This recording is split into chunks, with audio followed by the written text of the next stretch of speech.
Marcos, el Evangelio de Marcos. Abran su libro en el Evangelio de Marcos. Principio del Evangelio de Jesús, Cristo, Hijo de Dios. A ver, vamos a entender bien los 4 evangelios. Ya nos están haciendo un estudio de Mateo, de Lucas, de Juan, y vamos a hacerlo de Marcos también. ¿Por qué nos interesa? Son enfoques del evangelio desde diferentes puntos de vista.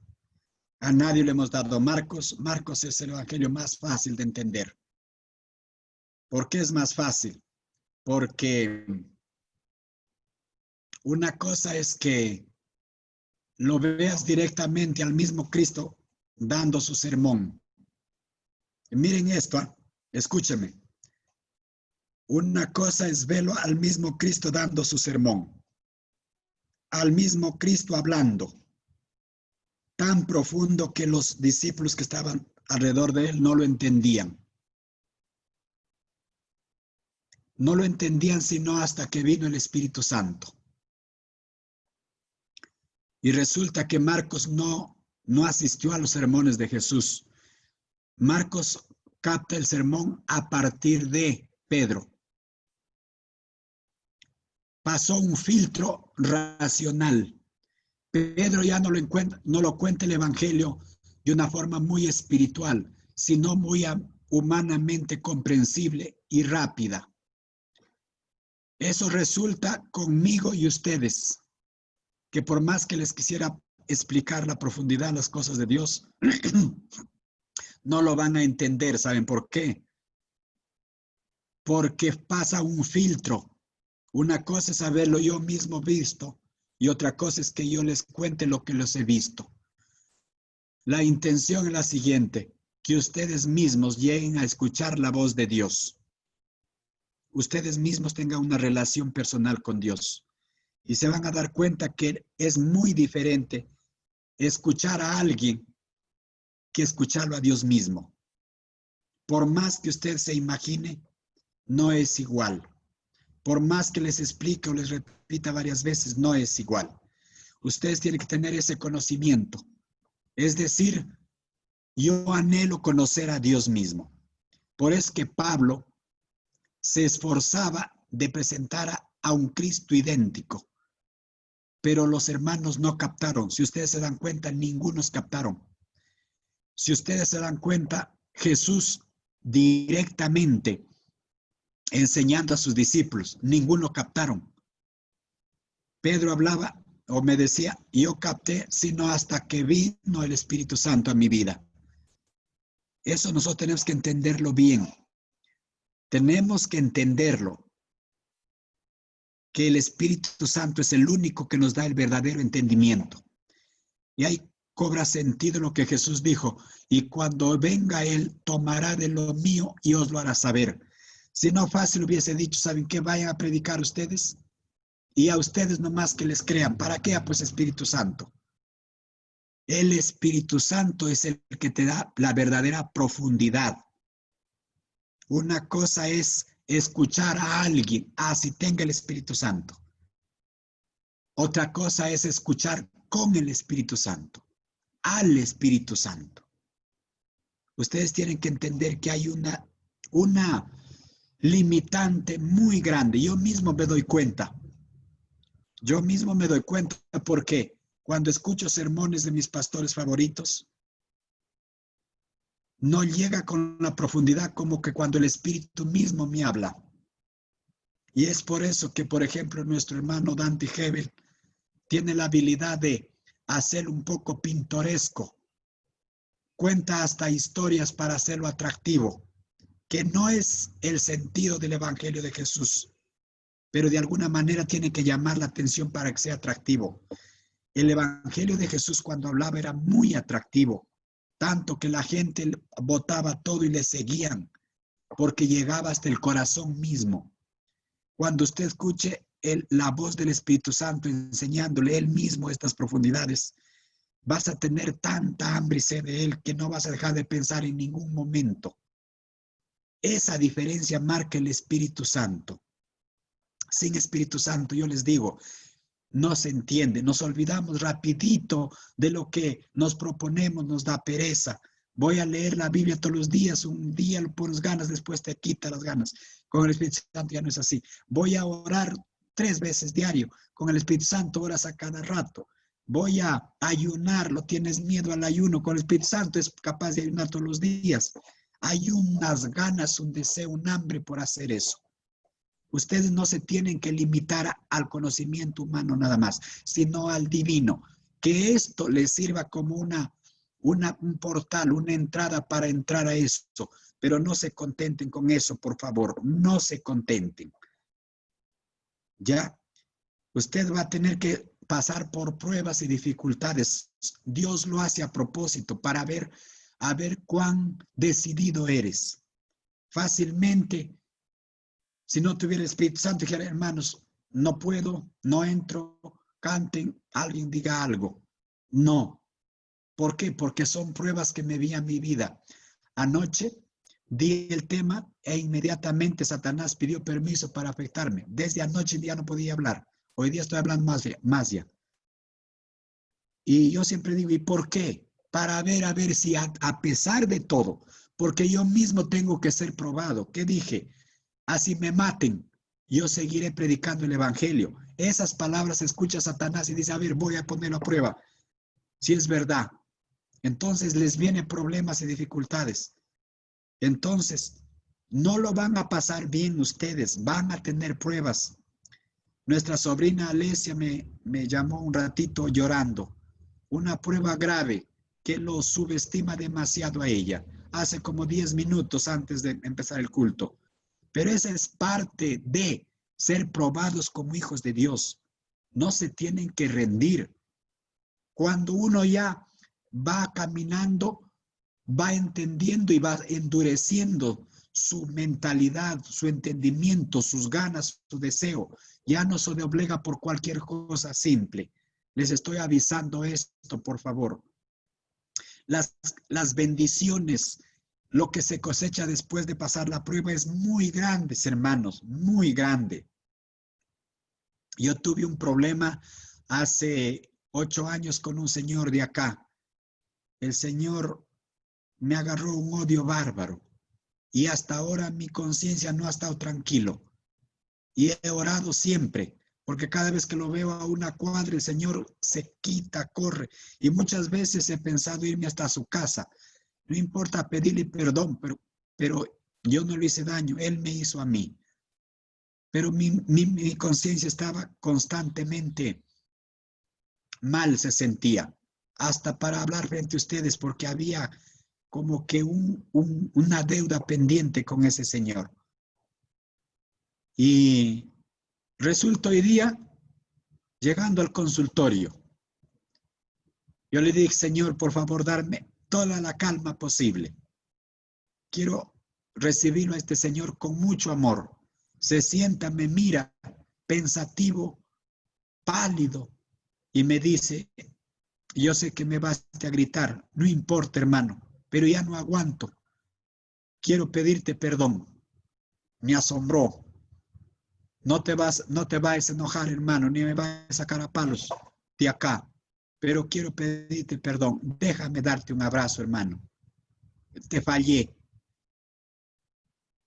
Y no te imaginas la paz que me inundaba demasiado. Me abrazó y se agarró a llorar. Hermano, me dijo, no quiero vivir así como corrido. Quiero mirarte a tu cara directo y saludarnos como ha sido siempre desde antes. Le digo, yo no sé por qué te has corrido tanto tiempo. Yo también me he sentido mal. Nos perdonamos. Mi señora demasiado mal se siente, me dice. Y a veces queremos venir a hacer uso de sus consultas, pero no tenemos cara de venir. Usted siempre nos ha hecho muy buenas consultas. Bueno, hemos transado y hemos dado gracias a Dios en todo. Y él siendo evangélico, ¿eh? Pero Dios sabe solucionar las cosas. Y les cuento que tuve tanta paz día entero, que me olvidaba de mi voz que ya no funcionaba. Me fui a la chacra a vagar toda la tarde porque ya no había salido un buen tiempo. Hermoso realmente. Y da ganas de llorar por lo que Dios hace, ¿no? Aso. te desesperas, te angustias, dice. Tanto pecado, maldad que hacemos, pero Dios en su tiempo lo soluciona. Y ya se fue esa impaciencia que tenía. Impaciencia de no tener el valor de ir a pedirle perdón, a pesar que, claro, él me hizo daño, ¿no? Pero yo me sentí mal. Decía, pues se sentirá mal si yo le pido perdón, no se va a sentir bien. Va a decir, ¿por qué? Pues tú me pides perdón, ¿no? Y bueno, fue un año antes que me convierta y Dios dio fruto hoy día. He orado casi todo el tiempo y se dio. Miren, 8 años después. No hay que perder, no hay que, todas nuestras cuentas no saldadas, Dios lo va a saldar. Nunca se olviden eso. Si tienen por ahí cosas que han hecho que no les hace sentir bien su conciencia, solo oren y díganle, Señor, tengo esto que me afecta, por favor ayúdame. Les cuento de todo corazón que funciona. No importa el tiempo, Dios sabe cuándo. Solo humildemente vaya ante Él y dígale, Señor, no quiero tener problemas de esta índole. Bien, me desvié un poquito porque estaba ahí emocionado. He tenido un día muy hermoso hoy día. Más que todo al ver el terreno que está lindo para construir. A lo mejor en unos 10 días ya empezamos a meter máquinas. Muy bien. Dice así, esta es la historia de cómo empezaron a anunciarse las buenas noticias acerca de Jesús, que es el Hijo de Dios y el Mesías. Estoy hablando en la versión lenguaje actual. Versión lenguaje actual. Usted cuando quiera hacer un estudio bíblico, lo que le recomendaría es busque varias versiones de la Biblia. Por ejemplo, hay una versión ampliada de la Biblia. Esa te explica un poquito más el trasfondo griego o hebreo. Para, como decía Dan una noche, qué bueno, mejor que nos explicaran cómo lo traduce el hebreo y el griego para no estar adivinando acá. Les voy a pasar ahí en el WhatsApp cuál Biblia podrían bajarlo para que les ayude. Lo explican con más palabras para que nos ayuden a entender las cosas. Y es gratis, ¿no? Es una aplicación. Esta es la historia como empezó a anunciarse las buenas noticias acerca de Jesús, que es el Hijo de Dios y Mesías, dice la versión lenguaje actual, traducción lenguaje actual. Miren, Pedro entendió muy bien que el mandato era ir y predicar el evangelio. Y por situaciones del destino se chocó con su sobrino Marquitos. Marcos en un inicio era discípulo de Pablo, pero Marcos era medio haragán y Pablo le dio su gritada. ¿Para qué voy a andar con este haragán? Dijo, mejor me consigo uno que valga la pena. Y resulta que Dios le tenía preparado al gran Lucas. Si Lucas no se hubiese acompañado con Pablo, Pablo no hubiese escrito esas hermosas cartas. A lo mejor lo hubiese escrito, pero era Lucas el quien escribía porque Pablo perdió rápido la visión. Siguiente, Pablo de vez en cuando lo dejaban como muerto, a pedradas y de todo tipo de castigos. Y el médico Lucas, que Dios permitió que nadie lo toque, a pesar que era acompañante y amigo fiel de Lucas, Pablo Pablo mismo lo llama el médico amado Lucas, el único que está conmigo. Dios permitió que un médico Lucas esté al lado de Pablo, porque el médico de aquel tiempo, y espero que por ahí nuestra médico también entiende eso, tenía una formación holística. Es decir, era médico, era escritor, era filósofo, era todo.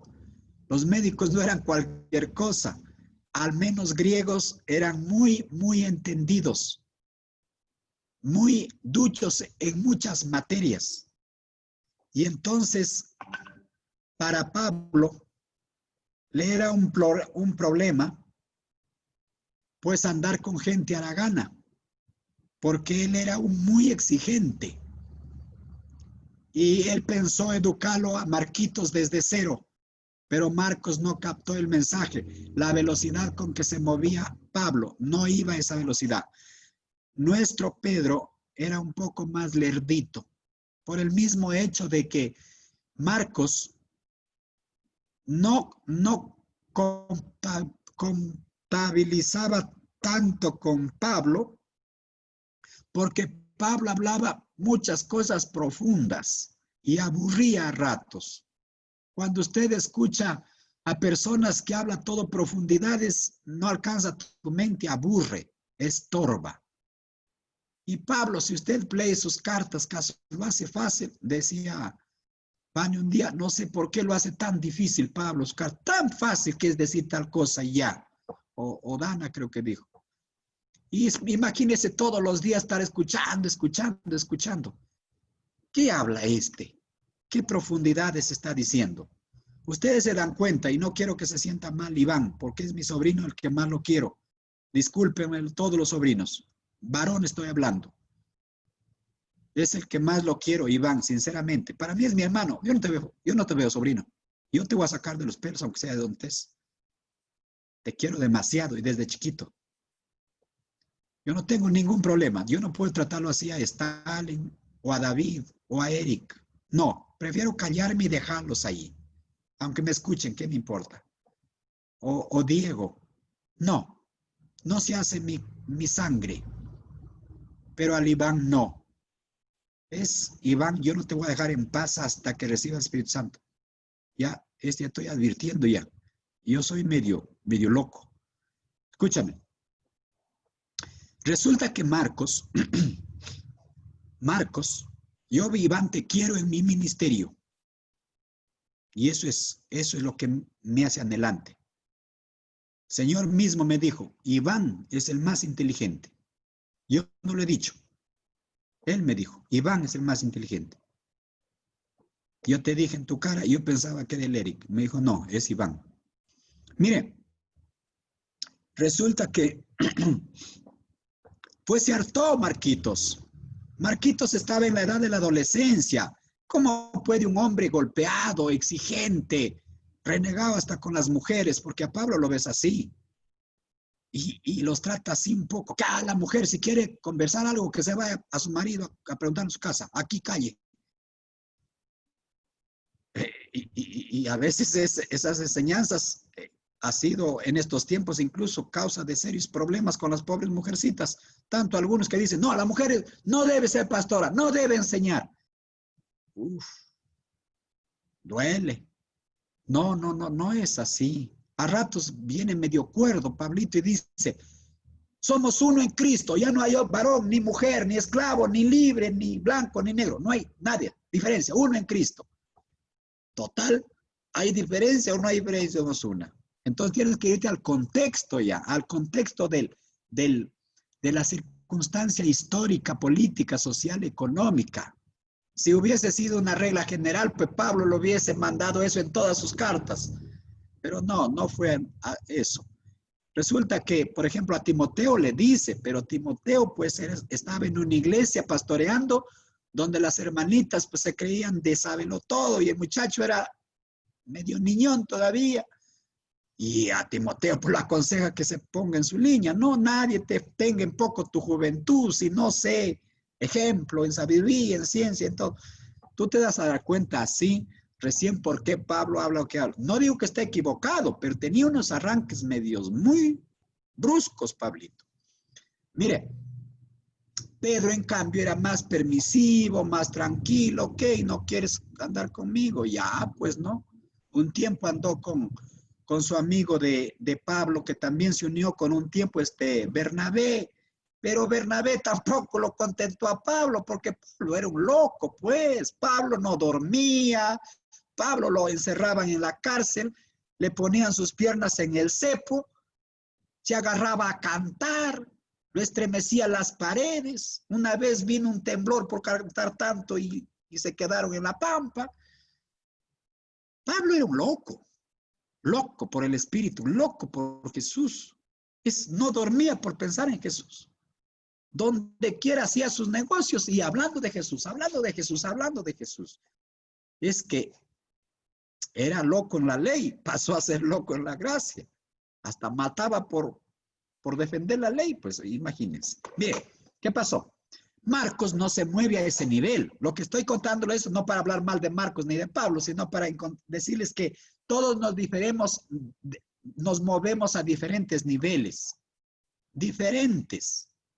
No se sientan achicopalados. De uno es como que el correr más rápido, el trotar más rápido, otros más lento, otros más lento, pero todos terminan llegando al destino por si acaso. Me hace acordar a un cuento de una competencia entre el conejo y la tortuga. Y vi un día en Facebook cuando lo han hecho su carril al conejo y el carril a la tortuga para comprobar si la tortuga lo ganaba o no al conejo. No sé si vieron eso. Y resulta que el conejo corre y faltando medio metro para llegar y pues pasar, se para el tonto a mirar ahí. Por más que lo arreaba, no avanzaba. La tortuga, 1 hora creo que la trayectoria y lo pasó. ¡Ay! Comprobado. Sí, el cuento es verdad, ¿no? No.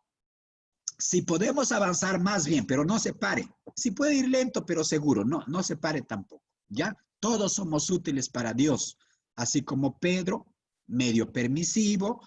Marcos, medio aragancho. Pablo, un loco. El carácter no tan soportable, ¿ah? Pero Lucas era una yunta muy buena de Pablo. ¿Por qué? Porque Lucas era un intelectual de este mundo. Y el otro era un intelectual en la ley y en el evangelio. Entonces compatibilizan bien, muy bien se enseñan ambos. Ustedes saben que los mejores escritos del Nuevo Testamento lo escribió Lucas. Y algunos entendidos dicen que incluso Romanos lo escribió Lucas. No lo hizo Lucas, lo dictó Pablo. Porque tiene, según algunos teólogos dicen, es la mejor obra escrita en redacción y en lógica. Una lógica tan enredada que si no te das cuenta te pierdes. Muy bien, pero tiene una secuencia real, útil. Entonces, ¿qué pasa? Bernabé pues se enojó con Pablo. No, a mí, no lo quieres a mi sobrino, pues lo llevo yo, ¿no? Y terminó siendo Marquitos discípulo de Pedro. Discípulo de Pedro. Y Pedro lo enseña a Marcos un evangelio muy simple. No malo, no entiende que muy simple, o sea, no real, no, real, pero muy humano. A medida que Pedrito había entendido. Él le dice, te voy a contar la historia, cómo empezó nuestro Señor Jesucristo a publicar las buenas nuevas. Y lo contaba, y Marcos, dice que Marcos se fue a pastorear, y los hermanos decían, cuéntanos. Y él contaba lo que de Pedro lo había escuchado. Oye, pero ¿quién era Marcos? ¿Se acuerdan de Jesús cuando el evangelio de Marcos dice, el único evangelio de Marcos dice, ¿no? Cuando fue Jesús tomado, apresado, llevado, dice, un hombre envuelto con sábanas le seguía de lejos y lo agarraron y dejando las sábanas huyó desnudo. Ese es Marcos. Pero no habla de él, sino del antecedente que le pasó a él. Ese es Marcos, el que huyó desnudo. Estaba de lejos, pues siguiendo a Jesús, ya estaba empezando a escucharlo. Y ahí es cuando lo toman a Jesús. Y él huyó, pues no. Imagina que ahora estaba atento, porque ya se sabía por voces, por oídas, que lo iban a apresar y él estaba atento. Y se va, quién sabe, lo avisaron, no, Marcos, van a atrapar a Jesús. Y Marcos se va corriendo por ahí, envuelto en su sábana nomás. Y que pues, lo dejaron desnudo. Y él corrió. Eso lo vas a encontrar en el Evangelio de Marcos. Esa historia. Entonces, ¿qué pasa? Resulta que Pedro, como anduvo con Marcos, pues lo enseña un evangelio muy práctico y sencillo. Marcos es directo al grano, sin tanto rodeo. Y Marcos se centra más en lo que las milagros de Jesús. Milagros. Por eso que Marquitos nos presenta a un Jesús siervo. ¿Por qué? Porque el servir es lo que captas más de un intermediario como yo, por ejemplo, pero no la dimensión espiritual, sino lo hombre de Jesús, los siervos de Jesús, porque un hombre lo está contando. Si me viene Jesús, me haría entender más lo divino de él. Un hombre, lo hombre. ¿Vamos captando por qué Marcos es tan simple su evangelio?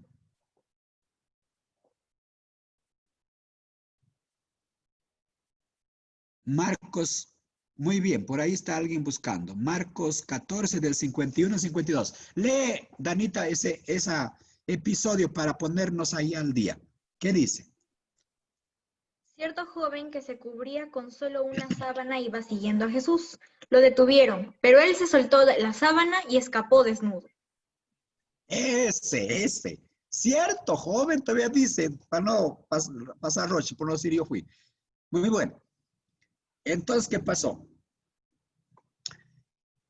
Pedro enseña el evangelio a Jesús. ¿Qué digo? Pedro enseña el evangelio a Marcos. Y Marcos comienza a redactar, porque dice que sus iglesias lo pedían mejor por escrito y que los deje, porque contarlo oralmente se olvidan. Y Marquitos comenzó a escribir todo lo que Pedro le contó. En realidad, el evangelio de Marcos es de Pedro. Es el entendimiento de evangelio según Pedro. El evangelio de Juan es el entendimiento de evangelio según Juan.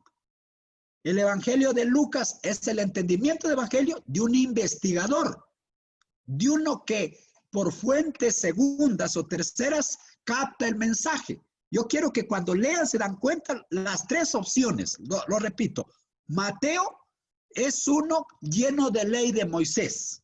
Y como uno lleno de ley de Moisés entiende el evangelio. Marcos es una persona que escucha a un testigo presencial de Jesús y lo comunica racionalmente.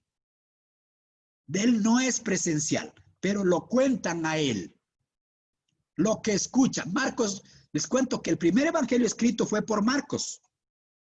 Y Mateo, Juan y Lucas, algunas cosas de Marcos, de sus escritos, lo tomaron en cuenta. Por si acaso, Marcos es el primer evangelio que le sirvió de base para los demás.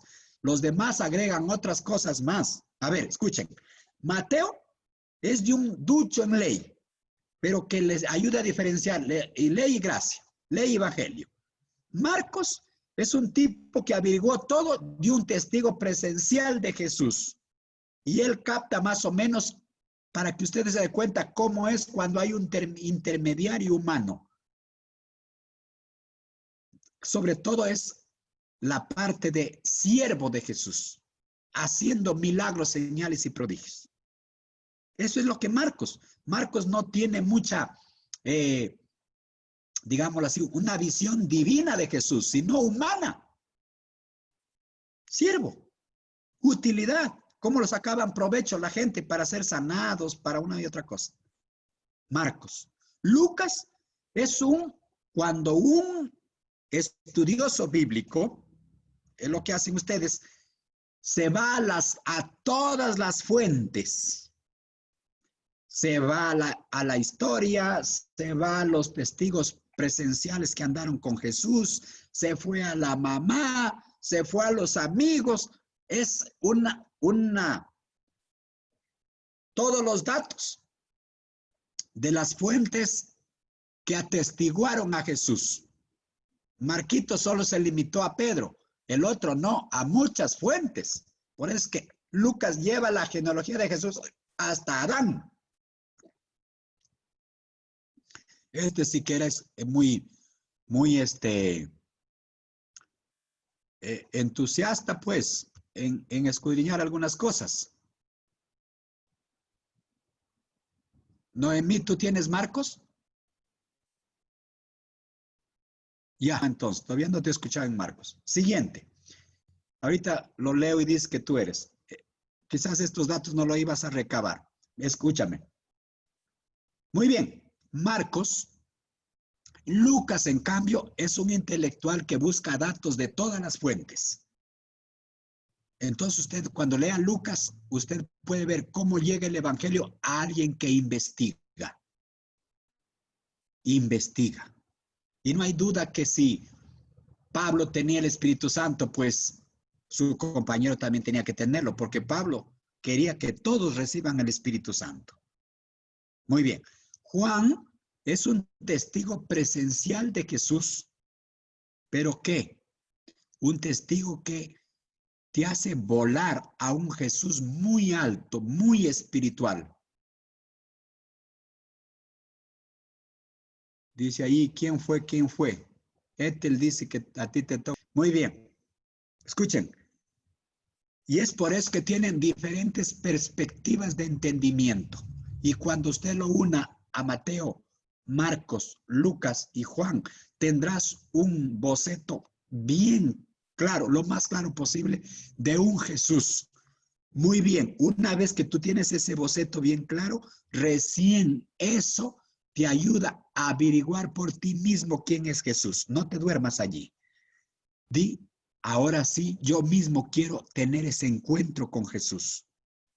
Y vas a ver que vas a encontrar un Jesús a veces no semejante a los que se presentó ahí, un personalizado para ti, de acuerdo a tu entendimiento, de acuerdo a tu capacidad de búsqueda. Estos son simplemente formas como entender a Jesús. No te duermas. Tú mismo tienes que entender, tener esa gozo, anhelo, disfrute de tú mismo buscarlo a Él. Pero si tú te das cuenta, los cuatro coinciden en muchas cosas y también difieren en otras. Cada quien da sus extras. Por ejemplo, uno que investiga como Lucas nos da al menos 18 parábolas de las 23 que él hizo. Dijo, enseñó. Aunque hay 17 nomás creo. El discurso parabólico de Jesús lo encuentras en Lucas. Lucas se dedicó a recopilar todas las parábolas posibles y grabarlos, escribirlos ahí. ¿Para qué? Para que Él nos ayude a entender que con parábolas se hacía entender a la gente, pero a pesar de eso no lo entendían. Y Él se preocupa por darnos incluso la interpretación de cada parábola, ya que en algunas veces Jesús no los dio la interpretación de sus parábolas a los que lo oían. Y es por eso que una vez lo reclaman y dicen, maestro, ¿y por qué a él que en parábolas, a ellos en parábolas y a nosotros no? Y le dice Jesús, es que a ustedes es revelado directamente por el Espíritu. O sea, yo mismo te estoy enseñando la interpretación, pero a estos no, para que no entiendan y se pierdan. Las parábolas no son para los hijos de Dios. Los hijos de Dios tienen que ser revelados por el mismo Espíritu Santo.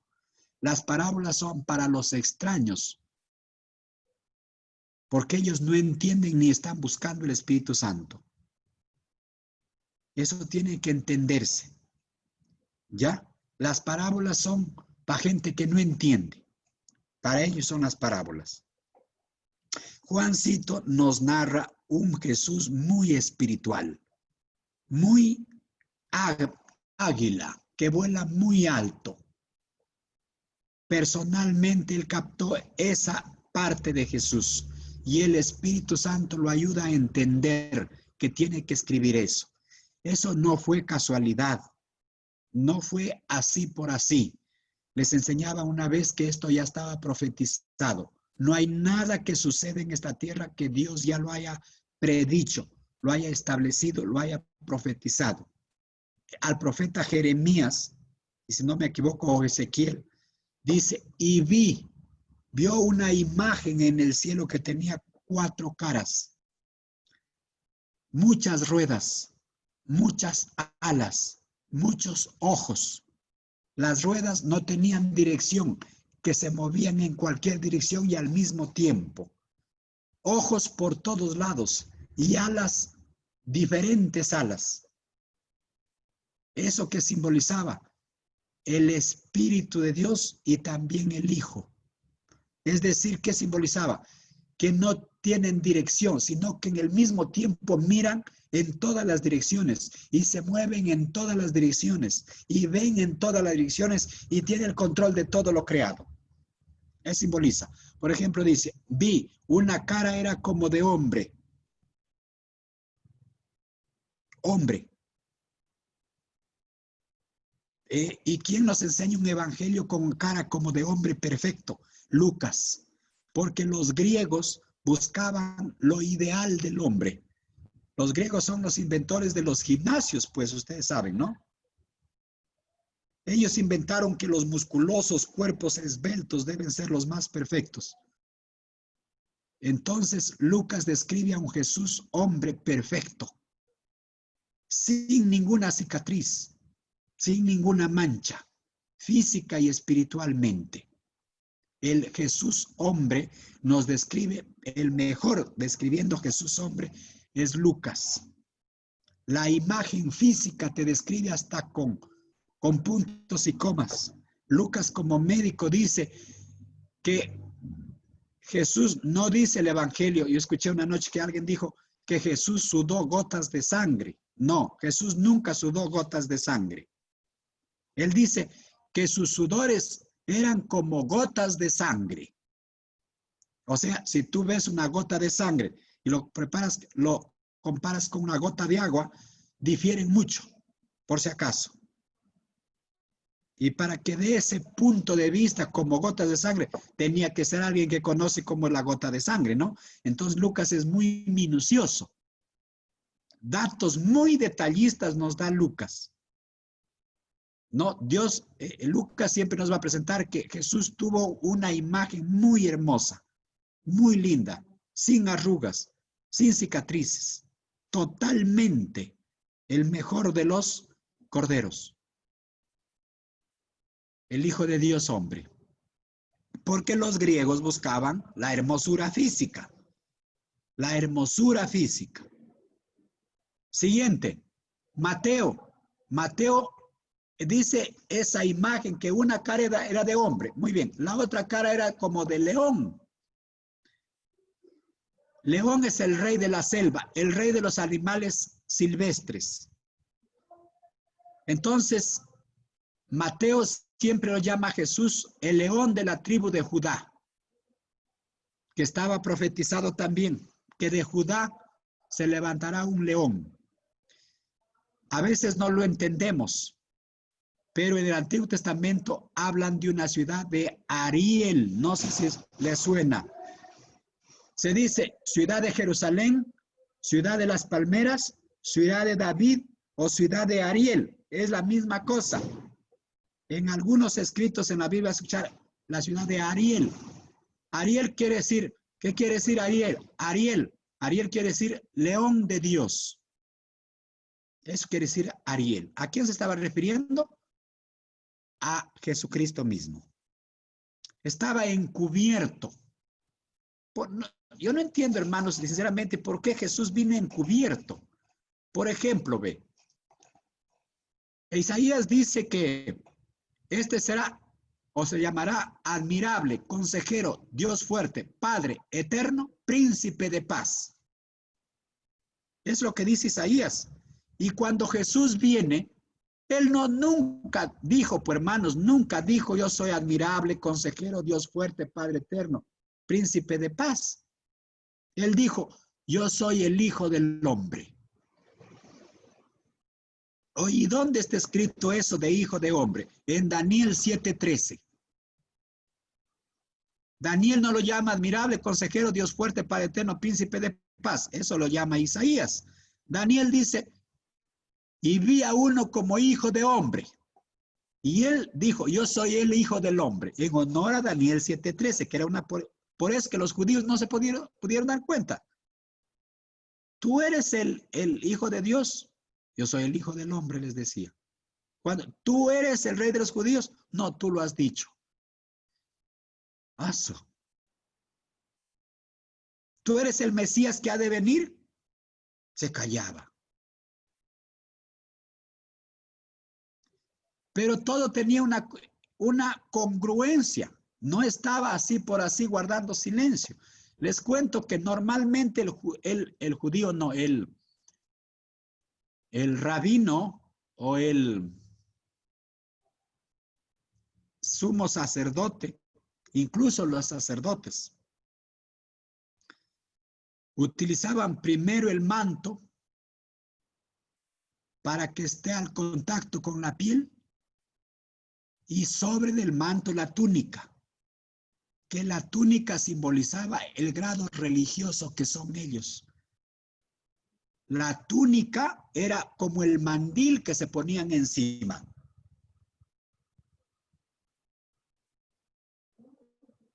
Debajo era el manto, encima la túnica del sumo sacerdote normal.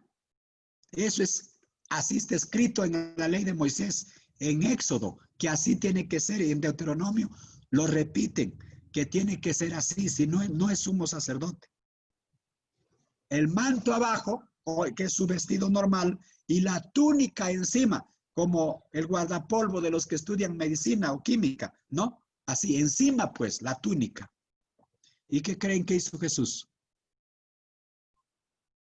Jesús, no me van a creer, que lo puso la túnica al contacto de su piel y el manto encima. ¿Y por qué hizo eso? Porque no se den cuenta que él estaba vestido como sumo sacerdote. Y la gente lo miraba y veían un hombre cualquiera, porque por ahí cualquiera era por la túnica, el manto debajo y la túnica encima, debe ser, no, pero esto lo veían el manto encima, va a ser este. Y cuando lo calatean, cuando lo sacan el manto, recién se dan cuenta de la túnica que estaba debajo. Pero era muy tarde. La túnica lo sacan, ¿para qué? Para que se cumpliese la profecía que no tenía ninguna rasgadura ni tampoco ninguna costura. De una sola tela era todo. Y es por eso que al velo que era tan hermoso y de una sola costura, los guardias romanos no lo quisieron romper. Mejor echaron suertes para que vea a quién sale y lo lleve enterito para que se ponga. Porque no habían visto así una cosa tan completa, sin sutura. Para que se cumpliese la profecía, y en mi túnica echaron suertes. No dicen mi manto, dicen mi túnica. Todo estaba cronogramado a la perfección. Recién ahí se dieron cuenta que estaba vestido de sumo sacerdote. Pero ¿qué pasó? ¿Por qué no lo puso encima como es normal? Y lo pone debajo. Pero ya era demasiado tarde. Entonces Mateo nos muestra a un Jesús león. León de la tribu de Judá. En honor a esa cara que forma de león. Lucas en forma de hombre, cara de hombre. Y el otro, ¿qué era? Cara de buey. El buey era muy utilizado en el servicio. Era un siervo. Ese cara de buey muy bueno haciendo, obedeciendo las cosas y dispuesto a ir a cualquier lugar donde lo manden o le pidan que se vaya, nos muestra Marcos. Y es por eso que dice, Señor, ven a mi casa, y se iba. Señor, ven acá, y se iba. Señor para acá, Señor para allá. Muy serviciable. Ese es el buey. Por esa cara de buey. El buey era como que el rey de los animales domésticos. Y la otra cara dice que era cara como de águila. Ojalá, Danita, lo puedas encontrar eso en el Antiguo Testamento. ¿En qué libro está? Búscale para leerlo exactamente. Y entonces, ¿qué pasa? Juan, ustedes saben que el águila es uno de los animalitos que más dura, de las aves que más dura. Mínimo dura 25 años y se rejuvenece de cuando en cuando. Dice que en vida silvestre el águila dura 25 años y bien comidito algún lugar bonito, puede llegar hasta más de 30. Y eso es demasiado para un águila. Y siguiente, es la ave que más alto vuela y que de 2.000 a 3.000 metros puede ver nítido a un pollo. Es como 10 veces, algo así, estaba leyendo, la potencia del ser humano, o 100 veces creo. Tiene un zoom como de los últimos Samsung Galaxy Note 20. 108 de zoom. No, no es zoom. 50x de zoom nomás. 108 megapíxeles. Léelo, Danita, eso que encontraste. Ezequiel 10:14, vamos. Y cada uno tenía 4 caras. La primera era rostro de querubín, la segunda de hombre, la tercera cara de león, la cuarta cara de águila. Ahí está. Vamos.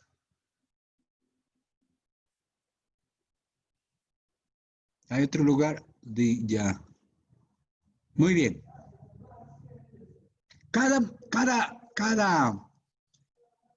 Cada uno de ellos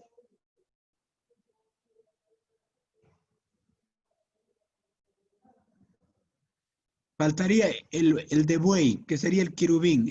La función del querubín es servicio total del trono de Dios. ¿Ah?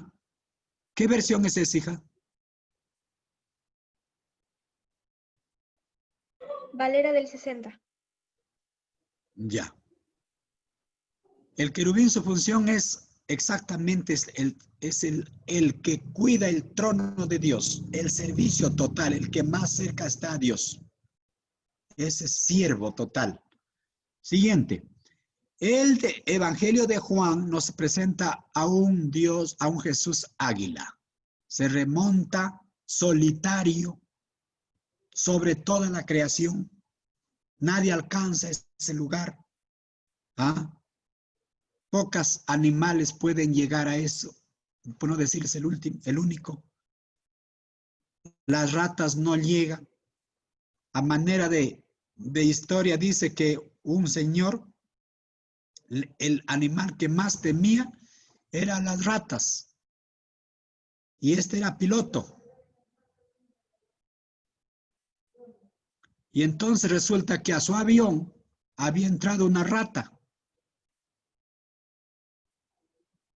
Y cuando está muy arriba, resulta que la rata se llega por sus pies. Imagínense que tanto miedo lo tenía.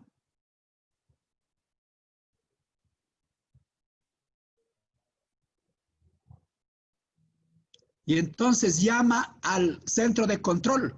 Le dice, Señor, mi peor enemigo está acá. Por favor, abran campo que me quiero regresar para aterrizar. La rata está acá, no voy a poder. Y gritan del Señor.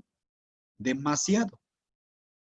Y el centro de control le dice, tú no tienes combustible para regresar y regresarte, porque no hay combustible acá para ese avión. Tienes que irte de una vez. No, señor, no voy a poner volar. No importa, no haya combustible, me regreso. Le dice, mátalo la rata, pues entonces. Le dice, ¿cómo lo voy a matar si estoy manejando? Le dice, mira, tu avión tiene aire presurizado.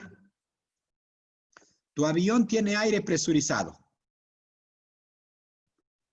Y la rata, a mayor altura, muere.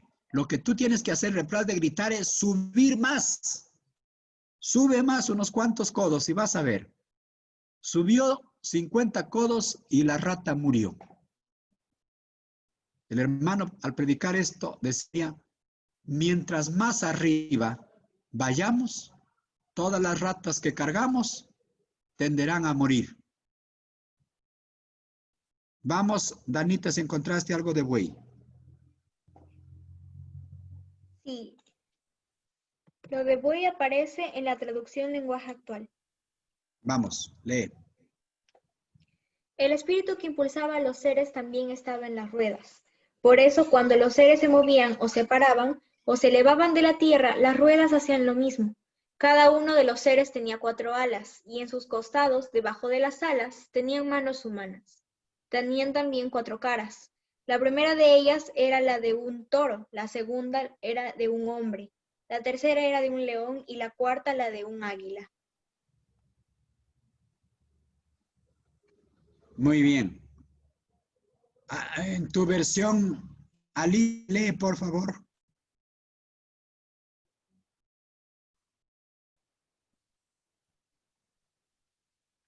El 14.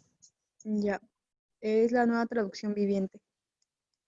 Cada uno de los 4 querubines tenía 4 caras. La primera era la cara de un buey, la segunda era una cara humana, la tercera era la cara de un león y la cuarta era la cara de un águila. Muy bien.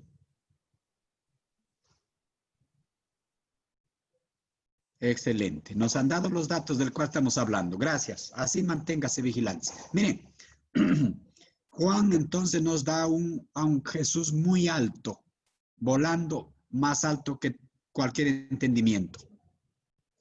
Y es por eso que leer a Juan es un poquito complicado. Hay que entender mucho o tener mucha imaginación espiritual, o el Espíritu Santo revelarnos sus profundidades. Regresemos a Marcos. Marcos es un evangelio muy humano, contado por un humano de no mucho entendimiento, a alguien que le puso mucha atención. Y es por eso que será muy comprensible para cualquier cerebro humano que le quisiera poner ganas.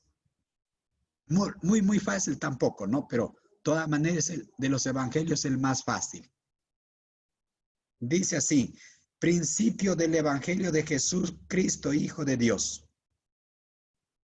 Y en la versión, traducción lenguaje actual dice: esta es la historia de cómo empezaron a anunciarse las noticias acerca de Jesús, que es el Hijo de Dios y el Mesías. ¿Qué concluyes de las dos? Que el evangelio lo trajo Jesús, que empezó con Jesús, que empezó a anunciarse con Jesús, que estaba profetizado todo lo de Jesús, pero no se sabía Jesús qué iba a enseñar. Lo entiendo nuevamente, lo repito. Todo el Antiguo Testamento lo vas a encontrar profecías sobre Jesús, pero no te dice qué doctrina iba a traer Jesús. Y es por eso que se quedaron en total incertidumbre, porque ellos se habían imaginado una doctrina de Jesús, como que traería paz. Por ejemplo, lo que más buscaban, que les independizaría del Imperio Romano, pero su doctrina no se basó en eso, se basó en otra cosa. Y es por eso que ellos habían aprendido de memoria el Antiguo Testamento, el Tanakh, y habían hecho su propia interpretación. El Talmud, por ejemplo, una de las mejores interpretaciones del Tanakh. Incluso desheredaron a Daniel como profeta. Para ellos no es profeta, es simplemente un ketubín, un escrito más, porque si ellos lo hubiesen puesto mucho ojo al profeta Daniel, se hubiesen dado cuenta exactito la historia que le pasó a Jesús, que viene la iglesia y que empieza nuevamente el plan con Israel, porque ahí está escrito todo, pero ellos se cegaron ahí. A Daniel lo tuvieron como cualquier cosa. Nunca predicaron un sermón sobre Daniel. Y ustedes véanlo si quieres a esos judaizantes que predican, que creen en Jesús, pero predican el Torá, no hablan de Daniel. Y para ellos tampoco es profeta Daniel. Es un escrito más. No le prestan atención. Pero Jesús dijo, como dijo el profeta Daniel. Para Jesús, Daniel era un profeta, pero para los judíos no. He ahí que ellos se habían formado más o menos las enseñanzas, el modo de ser, de actuar, su acción de Jesús en esta tierra cuando Él venga, el Mesías. Y no se apareció nada a eso que se habían preformado. Y es por eso que lo juzgaron. Dios a propósito hizo que se encieguezcan para que la salvación venga a los gentiles, dice. Él mismo, dice Pablo. Miren, Y entonces, ¿qué pasó? ¿Qué tenemos que aprender de esto? Que nosotros, una cosa es que nos enseñen los humanos, por más esforzados que sean, y otra cosa es dejar o pensar o buscar que el mismo Dios nos revele qué cosa quiere con nosotros. Eso sería lo ideal. No se olvide de eso ideal. Está bien que el hermano David nos enseñe algo, pero no se duerma con eso. Busque la revelación directa. Si cada generación de los fariseos, saduceos, escribas, esenios, herodianos, celotes, todos ellos hubiesen buscado la revelación directa como lo buscó Moisés, la interpretación directa como lo interpretó Moisés, no hubiesen sufrido esos estragos de mentira. Muchos se basaron en la tradición humana y la interpretación humana y lo malograron todo. Y cada vez que se desobedecían a un mandato, se ataban más espiritualmente, más desobedecían, más se ataban, más se desobedecían, más se ataban, hasta que terminaron ciegos totalmente. No entendían nada, no veían nada la realidad. He ahí su problema. Eso hay que entender siempre, por favor. Usted no se contente con estos temas. Siempre dígalo, Señor, yo quiero que tú mismo me reveles personalmente. Solo así se convertirá en eso que escucha directamente la voz de Dios. Siguiente, en que nadie más le servirá como mediador, sino que dependerá totalmente de Jesús, no de un pastor, evangelista, maestro ni apóstol. Estos pastores, evangelistas, maestros, apóstoles están hechos para iniciar, para la iniciación del camino en Cristo, pero no para que le ayuden toda la vida. Usted no dependa. Un tiempo sí, pero luego de Cristo mismo. Ya, duérmase, no se duerma en eso. Por favor, despierte. Tiene que ser así. Pero ¿qué pasó? Tiempo después, Marquitos se volvió una persona muy agradable, muy útil en el ministerio. Hasta escribió el Evangelio, que el mismo Pablo tuvo que leer el Evangelio de Marcos para que se entere de muchas cosas. ¿Y qué piensas que hizo Pablo? Tuvo que pedir que quiere tener un encuentro con Marcos y pedirle perdón. Nadie es desechable en el reino. No porque seas medio retrasado. No vale, soy medio, quítate. No, hay que tener cuidado. Pablo hubiese sido en sus exigencias, suponiendo, no le dice, Marcos, yo te voy a sacar la pereza, vamos adelante, no te rindas, tú puedes. Pero no, pero lo desechó, bueno, ese primero, ya, para acá, lárgate mejor. No, y casi pelean todavía con el tío Bernabé, pues. Y Bernabé se enojó también, pues, con Pablo. ¿Ya? No. Y valió la pena, porque resulta que Bernabé era un hombre maduro. Pablo, un hombre maduro. Y dos maduros ahí no, pues.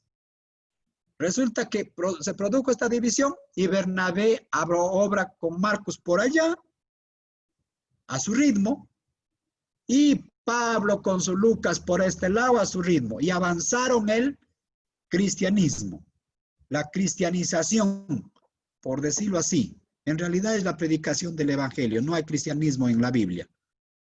Es un apodo decirles cristianos, ¿no? Pero bueno, algunos nos hemos acostumbrado que nos digan cristianos por el apodo. Bueno, Jesús nunca vino a ser cristianos. Jesús vino a ser hijos de Dios. Semejantes a como Él es el Hijo. Él quiso que nosotros seamos semejantes a Él. Eso es ser hijos, no cristianos. Semejantes a Cristo. Para así ser hijos de Dios. Muy bien. Entonces, ¿qué dice? Principio del Evangelio de Jesús, Cristo, Hijo de Dios. ¿Con quién empezó? Con Cristo. ¿Antes hubo? No. No hay ni una sola palabra en el Antiguo Testamento que diga este es el Evangelio. O esto va a ser. Estaba profetizado que va a venir uno llamado Mesías, pero no sabía su doctrina. ¿Qué ir a enseñar?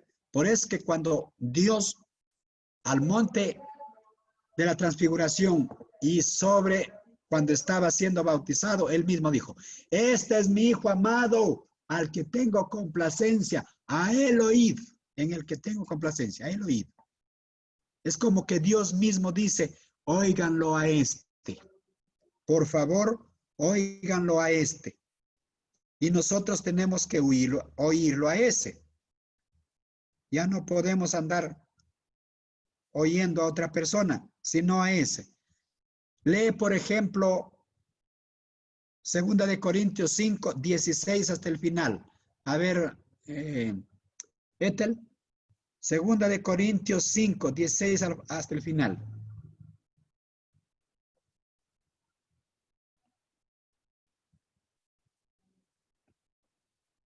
Hasta el final.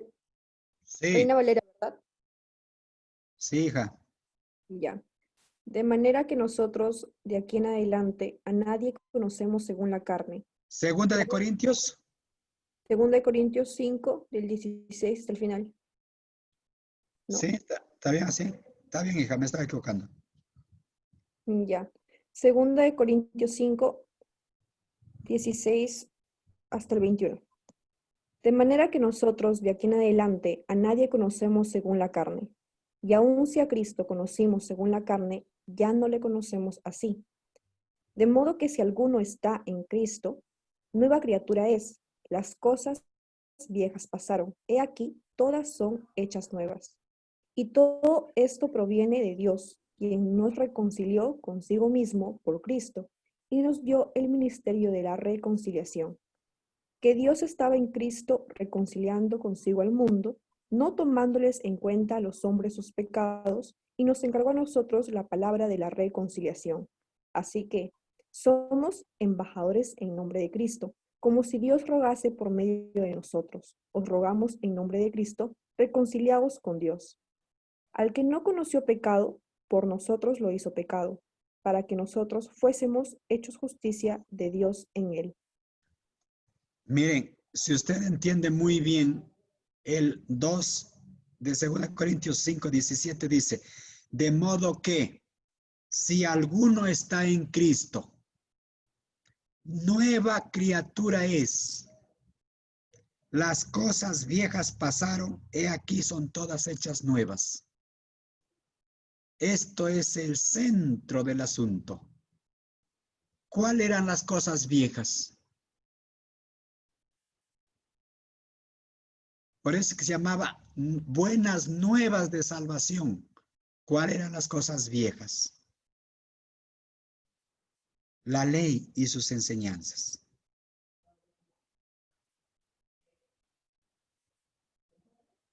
De modo que si alguno está en Cristo, ahora por ejemplo el Padre dice, a él oíd. Y Cristo nos trae el Evangelio, las buenas nuevas. Y todos los que estén en Cristo, nuevas criaturas son. Las cosas viejas pasaron. He aquí todas hechas nuevas. Pero ¿por qué son todas hechas nuevas? Vamos a versión lenguaje actual, Dana. Y luego nueva versión, la versión que tiene Salicita, para entenderlo bien. Yo quiero que se quede ahí claro. ¿Por qué dice Pablo esto? Del 16 al 21, versión lenguaje actual. ¿Qué dice? A partir de ahora, ya no vamos a valorar a los demás desde el punto de vista humano. Y aunque antes valorábamos a Cristo de esa manera, ya no seguiremos valorándolo así. Ahora que estamos unidos a Cristo, somos una nueva creación. Dios ya no tiene en cuenta nuestra antigua manera de vivir, sino que nos ha hecho comenzar una vida nueva. Y todo esto viene de Dios. Antes éramos sus enemigos, pero ahora, por medio de Cristo, hemos llegado a ser sus amigos. Y nos ha encargado que anunciemos a todo el mundo esta buena noticia. Por medio de Cristo, Dios perdona los pecados y hace las paces con todos. Cristo nos envió para que hablemos de parte suya, y Dios mismo les ruega a ustedes que escuchen este nuevo mensaje. Por esto, de parte de Cristo les pedimos, hagan las paces con Dios. Cristo nunca pecó, pero Dios lo trató como si hubiera pecado, para declararnos inocentes por medio de Cristo. Muy bien. Todo, Cristo, Cristo, Cristo, Cristo. Él nos da el ministerio de la reconciliación. Antes no había. Antes nos culpaban de pecado. Cristo nos reconcilia con Dios. Y encargado por Cristo, prediquen esto, buenas nuevas, que hay reconciliación. Vamos, la versión de Alicia, 2 Corintios 5, 16 al 21. Así que hemos dejado de evaluar a otros desde el punto de vista humano. En un tiempo pensábamos de Cristo solo desde un punto de vista humano. ¿Qué tan diferente lo conocemos ahora? Esto significa que todo el que pertenece a Cristo se ha convertido en una persona nueva. La vida antigua ha pasado, una nueva vida ha comenzado. Y todo esto es un regalo de Dios, quien nos trajo de vuelta a Él mismo por medio de Cristo. Y Dios nos ha dado la tarea de reconciliar a la gente con Él.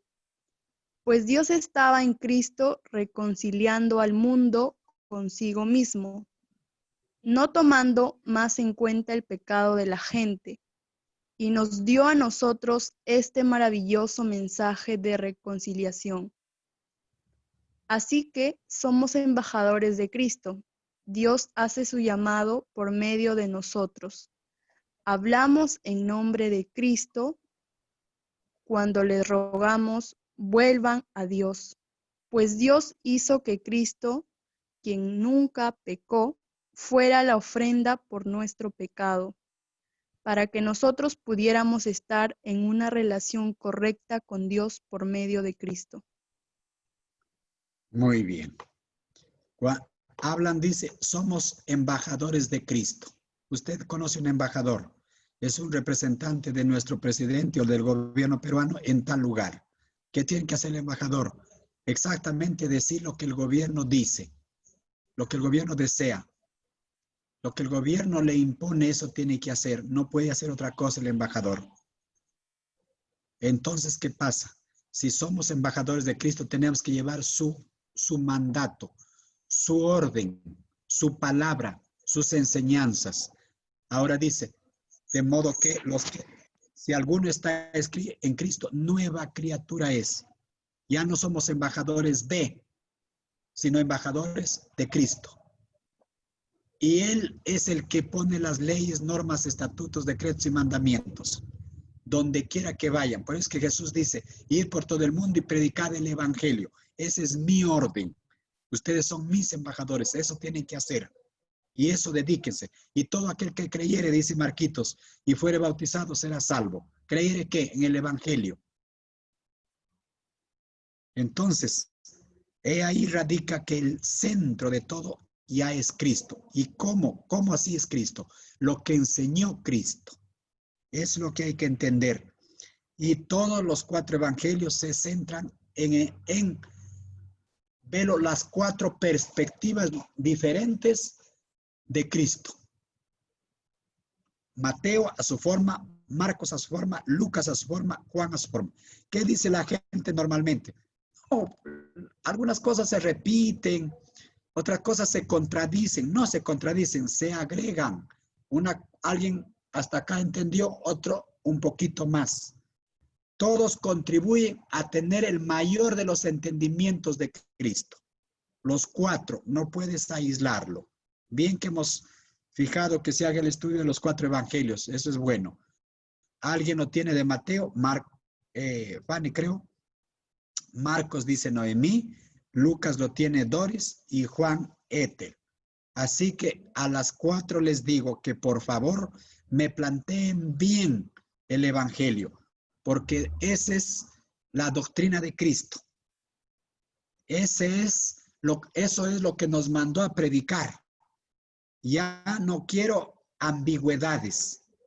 Están representando a Cristo, contándonos exactamente todas las perspectivas.